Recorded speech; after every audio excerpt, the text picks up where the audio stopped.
So hello everyone, and welcome to this week's edition of Cloudbusters, the video series where we discuss all things cloud. As usual, I'm your host, Alex Eller, and I'm joined with my co-host, Mallory Boudreau. And this week we're discussing data automation and data collection to make sure we can support effective cloud financial management.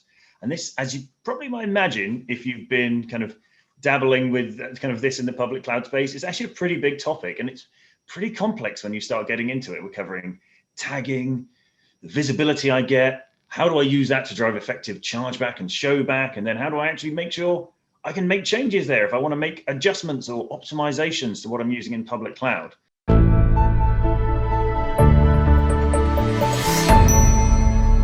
And Mallory, you've grabbed two really fantastic guests to join us today. Who have we got? This is such an exciting topic that we have two experts joining us today. We have Steph Gooch, who is a commercial architect at Amazon Web Services. She has years of experience focused on efficient use of cloud. She is also the co-organizer of the UK FinOps meetup group. Thank you for joining us, Steph. And we are joined across the pond from Rob Martin from the cloud economics community, also at Amazon Web Services. Rob has spent decades working in public and private cloud. He was also a key contributor to the FinOps Foundation's certified practitioner curriculum. Welcome to both of you. Hey, nice to be here. Thanks for having us. Let's start with the fundamentals here. So if we're talking about data for cloud financial management, what data do we actually need? What's out there, or rather, as well as what's out there, what do you guys see as being the things we should have if we're going to do this right? Great question. I think the first thing is the most important thing. What have you spent money on? Is a very clear thing of like how you get that data. So for customers out there, we'll be looking at things like their cost explorer usage, looking at the cost and usage report, which is the foundation of how I build all of my kind of data reviews and data analytics when it comes to cost, because it has everything in it. It has every single thing you have bought, used, covered, everything. So I'd always recommend starting with that. On top of that, tagging, like I mentioned at the start, Alex, love tagging. Tagging is so useful. Understanding where you tag and why, I think, is really important as well. So getting the gist of, okay, well, am I doing it for chargeback? So am I charging per resource in every account and tagging those resources, or am I charging per account and tagging at the higher levels? On top of that, getting things like your utilization metrics of things like EC2, RDS, whatever services, but also the things that are out there available to customers. So trusted advisor, compute optimizer, right sizing recommendations, all these things are out there and they just need to be collected into one place. Yeah, I would probably also highlight the need to get all the utilization data. Steph said that in there a little bit, but it was, being able to tell not just what you're running, but what you're using, and make sure that you're using the right things so that you're, every EC2 instance you buy, every RDS instance you buy is fully utilized or as highly utilized as you can get it, because you pay for in the cloud what you're running, not just what you're using. So if we can get that information together, and that could be a source from Datadog or New Relic or a system that's monitoring your utilization generally, and paired up or mashed up with that CUR data that's coming in on the cost and usage report. That's a great way to do that. Some of the tools that are out there, some of the platforms that are out there doing CFM will also do that sort of data mashup for you. But being able to see that at a very granular level gives you the information to then make the pivots that you need to make to get your costs to match up with your demand, or get your usage, your available capacity to match up with your demand as closely as possible, which is really what you're all looking for. One thing we did recently, just with a customer example for this, was they are new to AWS-ish and they had tons of usage and they weren't really sure what they were using, where they were using it. And we looked at their CloudWatch metrics of just utilization and were able to see just like trends of the simplest thing when they're not using stuff, and then suggest, okay, go and do scheduler, or let's use Aurora Serverless, and just kind of utilizing these things that are available already as Amazon solutions or services. But they didn't even know where to look. And so just giving them that insight and then showing them the trends, and then they can do their own judgment. And some things needed all the time, the CPU was pretty high, but some things you could see that easy just dip right at the end of the day and nothing until the next day. So just getting access to stuff that's readily available. Yeah. I suspect that in both of your answers, there's actually a little bit of an assumption about the quality or the kind of data that you already have in the cost and usage report. So can we talk a little bit more about what you need for cloud cost visibility? Because if you have rubbish tagging, or it's not clear kind of whose spend is in which account, you're still not going to have a good answer about who's spending what. So can we talk more about what kinds of data you need for visibility and chargeback? Yeah, definitely. That's so important to kind of get that initial information set up. And you're right, without that, you can't really get going. I think cost and usage, really great. You've got your accounts and it's split by account, really clear, but understanding who owns that account. And then I really like to use AWS organizations and kind of tagging the account name and getting the account data from that. And then tagging an account, putting in the owner, environment, kind of cost centers, things like that at the high level. And it doesn't mean that you have to then manage tags for like a 3-tier architectures. You just have to tag that one account and you can get that data. And there's a well-architected lab that pulls in that information so you can regularly get it and give you access. Because at the moment, the cost and usage doesn't have it. So it's a way of kind of marrying those things together. Yeah, I also like the cost categories capability, which is fairly new, and it's been pretty continuously updated over the past few months. So it's gotten more and more capability. There was just a release on it a couple days ago as well. That allows you to see, allows you to use business rules to calculate that. And Apptio's Cloudability product has a similar thing with the business mappings, where you can use business rules. You can say, if cost is showing up in this account, or if it's showing up, it's this type of service showing up in this time, this kind of time frame, then allocate the cost in certain ways. So I think there's, some of the third-party tools do a really good job of giving you more overlays, more opportunities to clean up your data and to do allocations in interesting ways. But I think that capability is really growing internally as well. And I would highlight this problem in a way that, like everything involved in the CFM, you want to start off small, start off low, and really grow. So the way that Steph is talking about this, tagging your accounts, if you've got individual applications using whole accounts, then it's easy just to allocate the entire cost of an account out. And you may not need to rely on tagging as much. As you grow, I think that there are a couple of different there's a couple of different aspects of your situation that will make you need to go deeper than that, to get better tagging, to get better sharing mechanisms in place. And that's like sort of the complexity of your cloud use. If you're using cloud in a very complicated, or using a wide variety of services, if your organization is really complicated, meaning you've got allocation needs that go across a ton of different cost centers, or maybe across business units or across international business units with different taxing rules, you're using multiple payers, that can be a big challenge. And then just the overall sophistication of your CFM or FinOps team. So if you're just starting off, just doing allocation by account can be a really powerful thing to do if you haven't had that cost allocation before at all. And then that gives you the opportunity to sort of see where your unallocated costs are, and then sort of address them one by one. What's the biggest unallocated cost category we have? Let's try to address that. Let's try to get that tagged. And it lets you really drive into it at a more incremental level. And I wonder, how often do you bump into kind of this like awareness challenge of, one of our finance team members, they get the invoice, and that's really very summarized, but they're not really able to do much with that. So do you guys feel like you need to coach a lot of kind of the finance and kind of the operations folks who would be working with that financial data into using things like the cost and usage report in order to get the information they need? Yeah, I think this is something that the finance teams struggle, I think, generally to wrap their heads around, is the change from knowing ahead of time, I know for the next 5 years what my data center cost is going to be, and it's exactly the same amount every month, and I don't have to sort of worry about that changing overnight because nobody's sneaking into my data center at night and installing new equipment. Yeah, for sure. But in the cloud, of course, you're always, sort of chasing the actual usage. So things are being launched all the time. The engineering teams are trying new things. They're building new environments and new resources that then get charged. And there's that necessary lag to gather all the information about what was used and what was charged and how that was maintained. So it is not something that is intuitive or easy for finance teams or for anyone else for that matter. This was never something that CIOs even had to deal with before, right? When you used to make purchases for your data center, you bought them and you moved on to the next thing because you couldn't go rebuy them.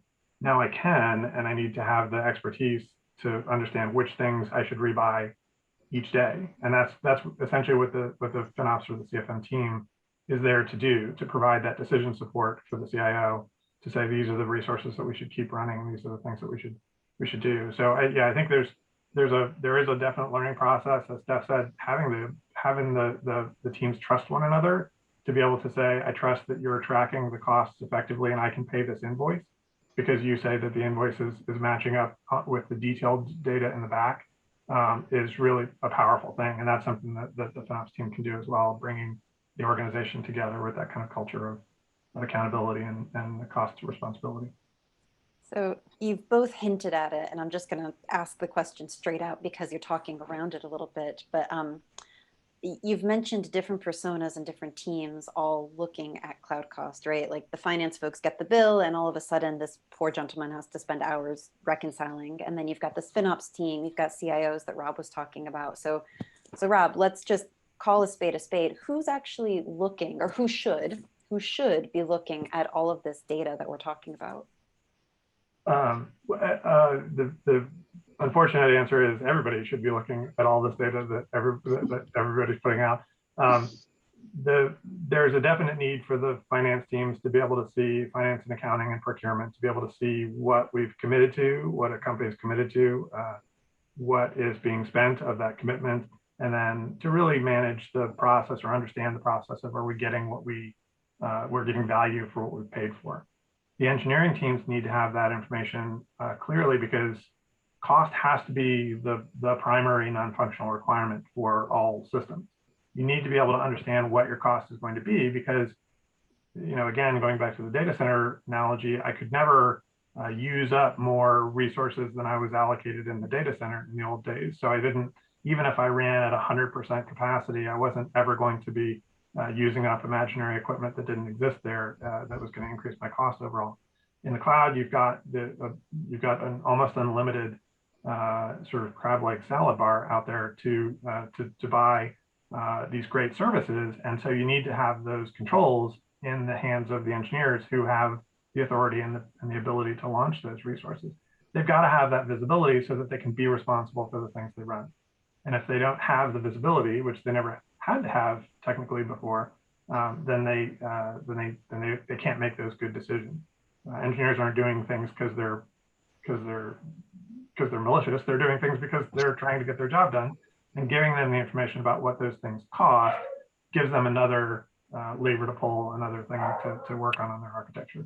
And then the product teams really need to see the data too, because they're the ones who are launching the services. They're the ones who are making sure that the profitability of the services are going to be good, that the cost profile is what they expected it to be, that it's covered by the pricing model. And so everyone has a responsibility to look at this data.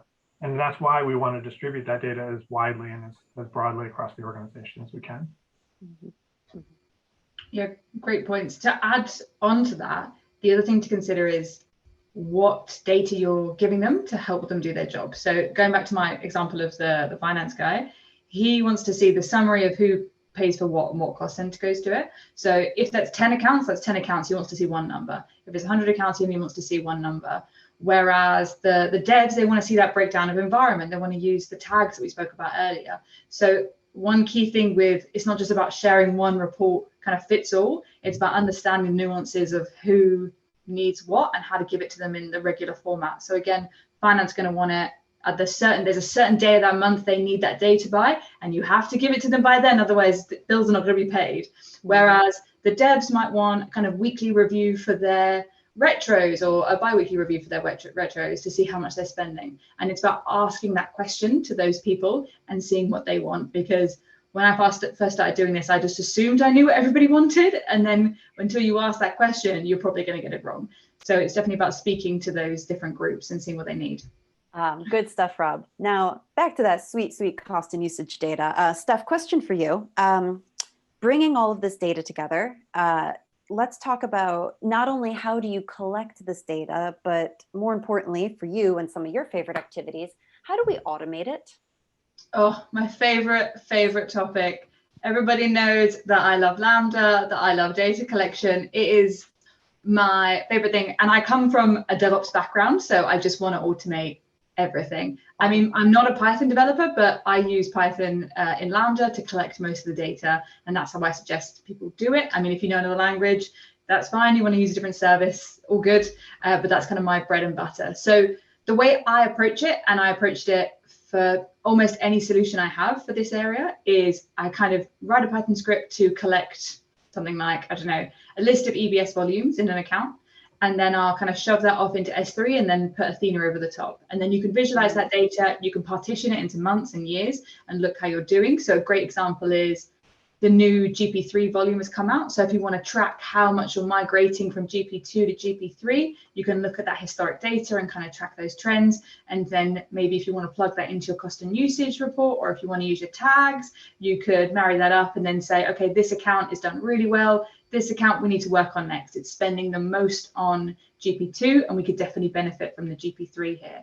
So my opinion is try and automate where you can and where it seems sensible and where it's going to save time for people. You don't want someone to go through and manually collect that data each month if you have to do it regularly.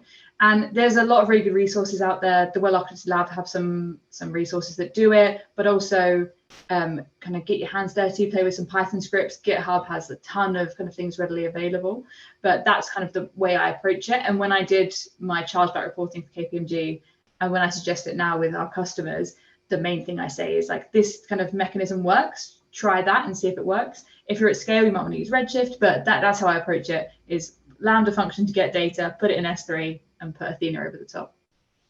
Bravo. So Steph, actually, kind of you're talking about kind of adding in lots of different elements of data here potentially. So assuming you start with the cost and usage report as your baseline, and we've got our account, we've got our tags, so we kind of have that structure that we kind of get as standard. Are there any kind of elements of data that you find yourself kind of regularly kind of adding to that with these kind of the Lambdas and the Python functions and things to help give you kind of that kind of extra value?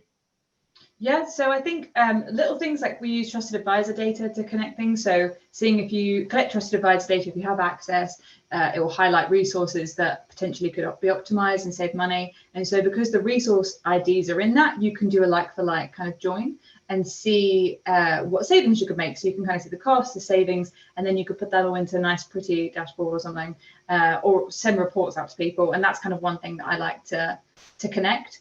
Another really useful one is ECS. So when you use ECS on EC2, sometimes the task data doesn't come through with charges. And so you need to work out what the costs are from the actual EC2s. So getting tag data from the EC2 tasks and services, I use a Lambda function to go in and get that data and then connect it back to the care. That was for a specific customer that they needed to do ECS chargeback but didn't have it. So little caveat, if you're doing any chargeback for EC2 with ECS, have a look at the service data and tags for tasks. So yeah, just stuff like that. But it's all relative on what you need for different jobs and things like that. But I think the best thing about AWS and with the Python stuff is that the documentation out there is so digestible that even someone who came in not when I first started doing cloud didn't know anything about Python. I mean, I did a maths degree. It wasn't like I did a lot of coding in it. And so coming in, I could kind of get started with it and kind of get used to it. And now I can kind of do good enough coding that I can produce the data. But it's really easy to get started. So anybody non-technical out there should have a look and then kind of have a go, see if they can find the data they need. Cool. Nice. That is awesome, actually, Steph, because I'm thinking about the context, Rob, when you're thinking of coming from the data center world, where it was like we never had good data and we never had enough of that data. And now it's actually just all the data is kind of being collected and instrumented out there. We just need to be aware that it's there and think about how we join the dots to get the information we need, which is actually really exciting. It's really good. I think you hit on that too. A lot of times their data center data was really your config management database, or that information might be in ServiceNow or one of those systems. And that can be really useful to mash up against your core data as well if you need to map things to your organization really well. Steph's example with ECS is a great one. any new kind of abstraction. Serverless is sort of an abstraction. Containers of all sorts are sort of an abstraction layer on top of the traditional compute services and things that run in the cloud. So any of those kind of abstraction layer services may have their own data to provide. You know, if you want tagging at the namespace level or at the pod level, for example, in a container system, that stuff is always going to be additive. Sometimes you can get it through API calls. Sometimes you can get it through the orchestration systems that manage those environments or those layers. And sometimes, you know, that's just that's something you can pull out of the code data by being super intelligent about it. So let's talk about what you get with cloud cost visibility. So let's talk both the benefits that you get, which we've touched on a little, but let's also talk about some of the challenges around getting to that point in the first place. Rob, you want to go first? I mean, I think that the outcome that you're always looking for is that ability to innovate, right? You can't, as I said before, the CFM team is there to help the decision support for the CIO. And so if you can't see the data that you're about what you're using, then you can't make those decisions. I can't decide whether one architecture is more cost effective than another if I can't see what those two things cost. And then I can't compare them functionally unless I can, you know, sort of roll that in with the architects and the developers who are building the system. So having that, you know, having all this data in one place is really the thing I think that allows the business people who are running the products, the technology people who are building the systems, and the finance people who are paying for it all to really communicate in an effective way and to say, you know, is it worth building this gold-plated version of whatever because it's cool, or is it better for us just to go with the least expensive option for now because we're in an iterative cycle, and that'll allow us to try out something and then see if it works with our customers, and then iterate on it later and make it better if that's needed. So having all the data in front of you is what allows you to make those decisions, and that allows you to speed up your pace of innovation. I think that's for me the key thing that having all this cost data allows you to do. I think another great benefit that I see is that ownership element. So giving people, when they can see that cost data, they know what they're spending, they kind of feel like obliged to see what they're doing if they can improve. An example that I think Valerie's had me describe before is your work phone. So when you have your work phone, I mean, whenever I have my work phone, I don't really look at the bill, like I don't look at the data. And when I go abroad, I use it, I won't care. But when I use my phone, I really do care. And I want to see that when I run out, how much I'm using. When I go abroad, like the data roaming is off. And it's because I can see that bill. And so the same thing kind of is the same in cloud. So when your developers are hidden from that cost element, then they don't know how much they're spending. They don't know, not necessarily if they're doing a good job or bad job, or if they're just doing cloud well in layman's terms. So it's good to give them that ability to take ownership of their data and do stuff with it. I had a customer when I was at KPMG, but they requested, like, we need to see access to this. And then I didn't even do anything. I just gave them, like, I taught them how to use Cost Explorer. I gave them access reports from the curve. So they didn't necessarily have access to the curve. So that's probably a thing that's more of a challenge, is thinking about who needs access to what. So does everybody need access to the entire organization curve? Probably not. And it would also cost you a lot if everyone's running Athena queries over that set of data every day, especially if it's a large organization. But giving them reports and letting them do their own visuals, or at least I gave them access to a QuickSight dashboard that had access to it. And then they could make their own assumptions. And they went off and saved loads of money on their own. And I didn't even have to do anything. It was great. But just having their own access to the data was important. And I think going to the challenge, like I just touched on, is deciding who sees what. And that is a massive challenge, I think, and it's a little bit solved by things like MemberCare that have just come out. So allowing individual accounts to have their own cost and usage reports means that you don't have to necessarily worry about giving access to everybody or having to generate reports. They can kind of play with it ad hoc. But it is one of those decisions when it comes to any kind of dashboard, to any kind of tool, who sees what data, and deciding that is a challenge. Steph, thanks. That's really valuable feedback. And the point I really love about that, and I see too all the time, is that when you give data visibility to the teams who recognize their own spend, it's remarkable how quickly the spend starts to go down, right? This is very much the Prius effect. The FinOps Foundation talks about it. But once you start measuring something, oh, my battery usage is going up and down, you naturally start optimizing for it.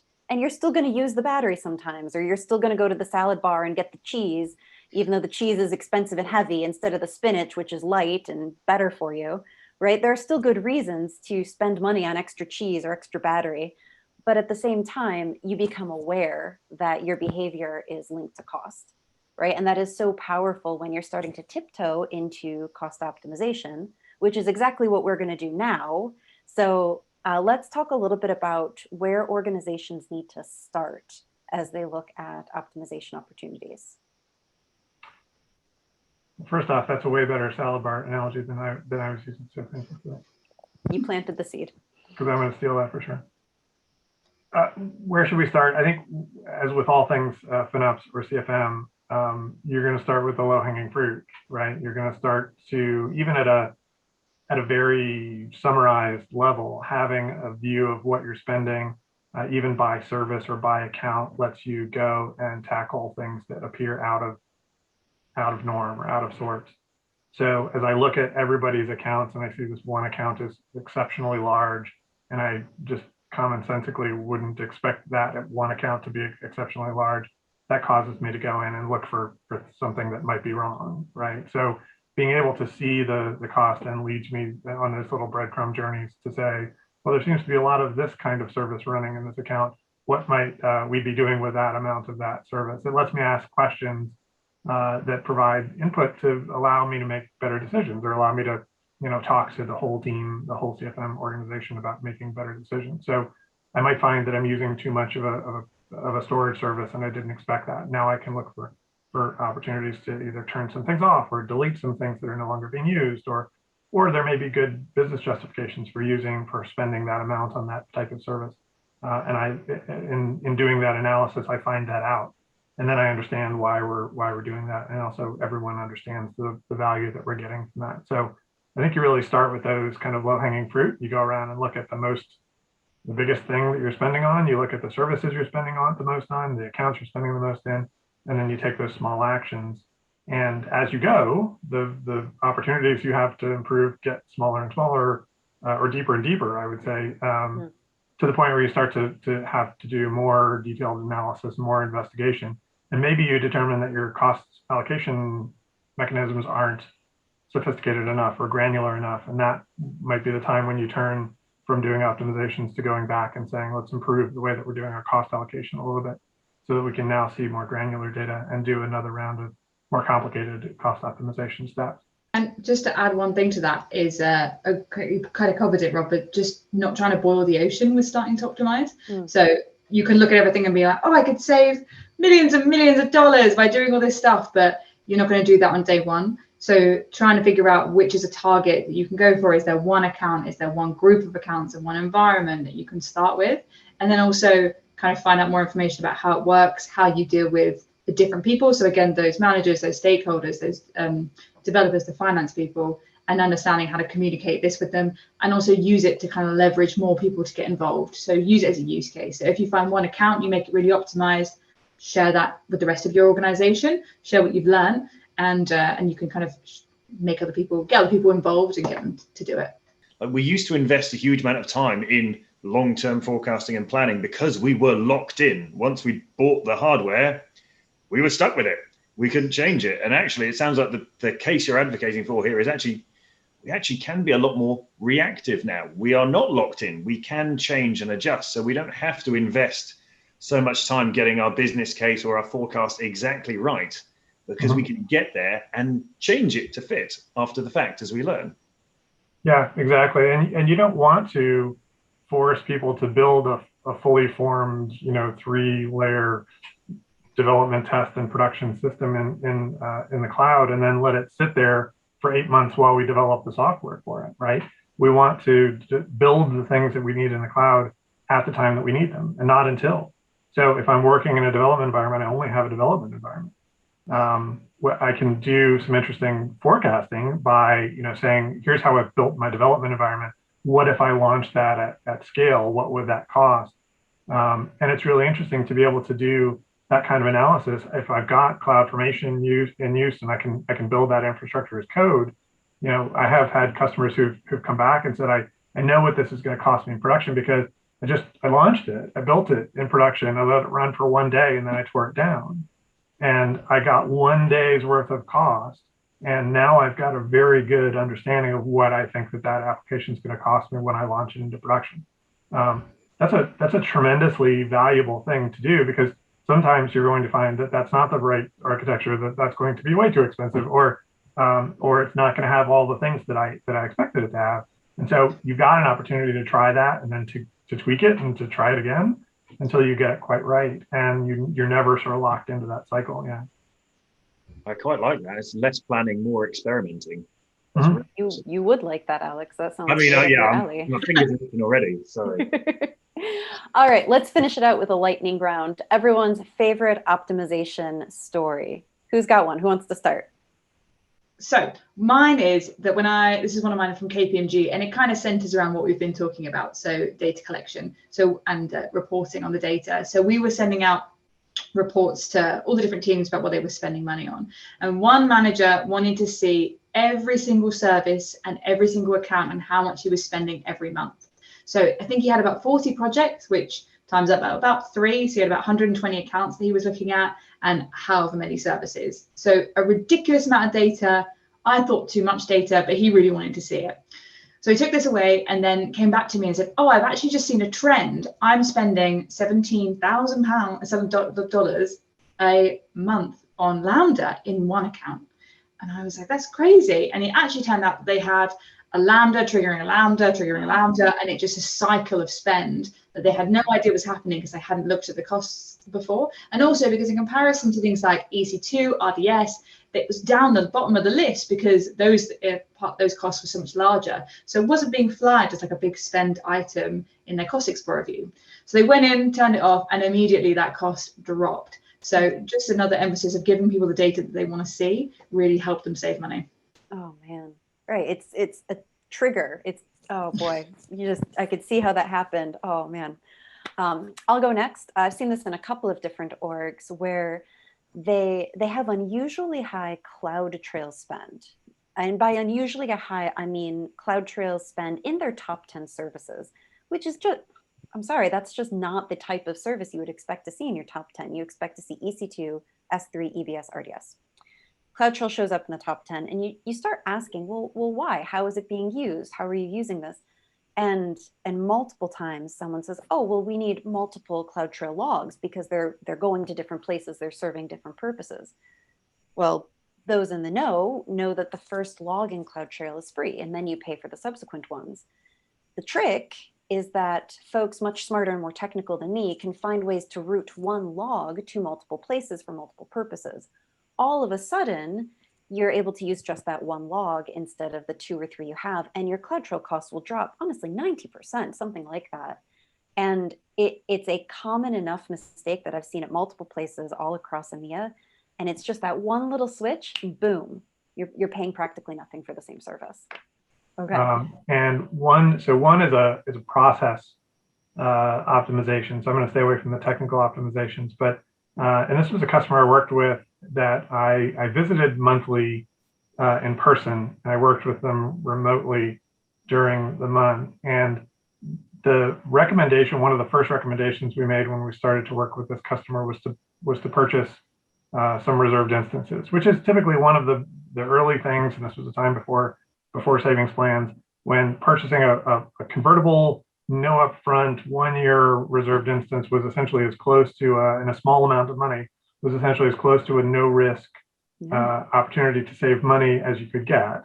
And it was on resources that were sure to be used over the next period that would equal the break-even period for that RI.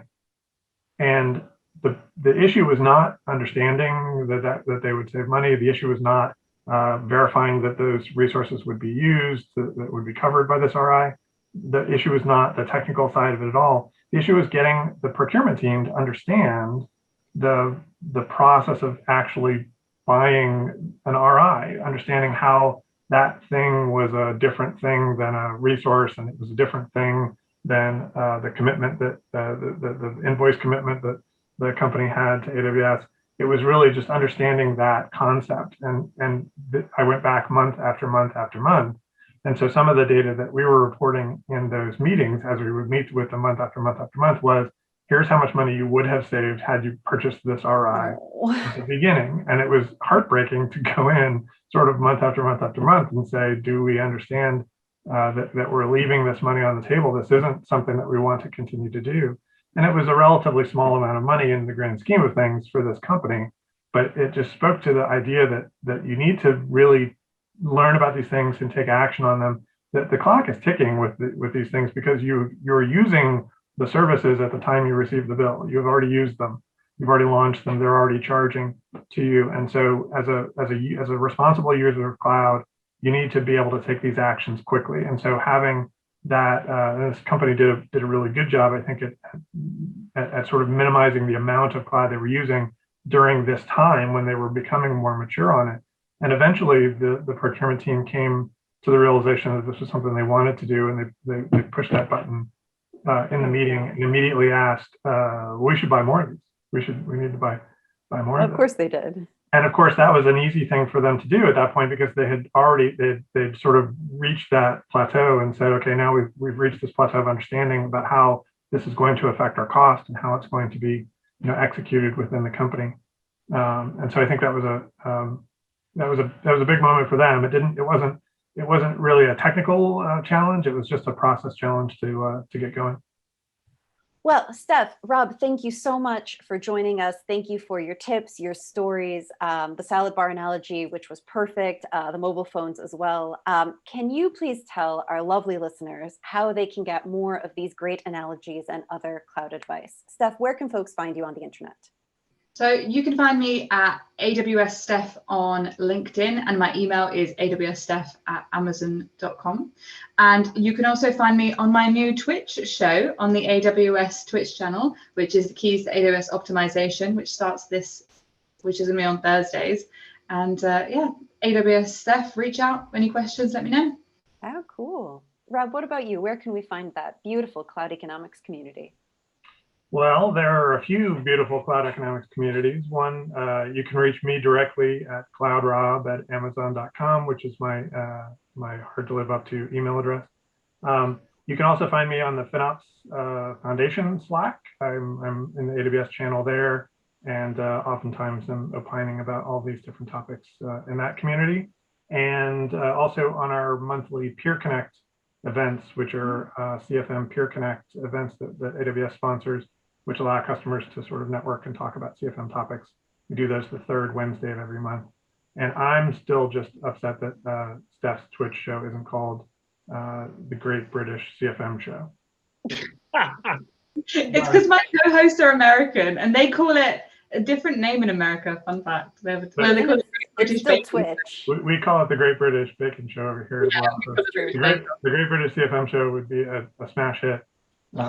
We did actually, just before this call, I was baking with my team. We could cut this out, but that's what we were doing. No, we're keeping that part. Keep it in. I'm very jealous to have a Twitch stream. This is pretty awesome. I know. We need to modernize, Mallory. We're on the wrong channel, apparently. All the cool companies are doing Twitch streams. Yeah. Awesome. So, Mallory, what are we doing with this hat of the week situation? Team, I am so excited. I have needed this hat in my collection, and this was finally an opportunity to purchase it. We talked cloud financial management that has to do with accounting and finance. I have finally purchased my green eye shade. I love it. You'll look great, team. You'll look great. You've set us up here. Now, folks, if you would like to get in touch with Alex and me, you can reach us at cloudbusters@aptio.com, or just do a search for Cloudbusters on LinkedIn. We'll let you into the group. We look forward to seeing you again soon. Thank you both, Steph and Rob. You all look fantastic, and we'll see you next time. Bye-bye. Cheers all. See you on the next one.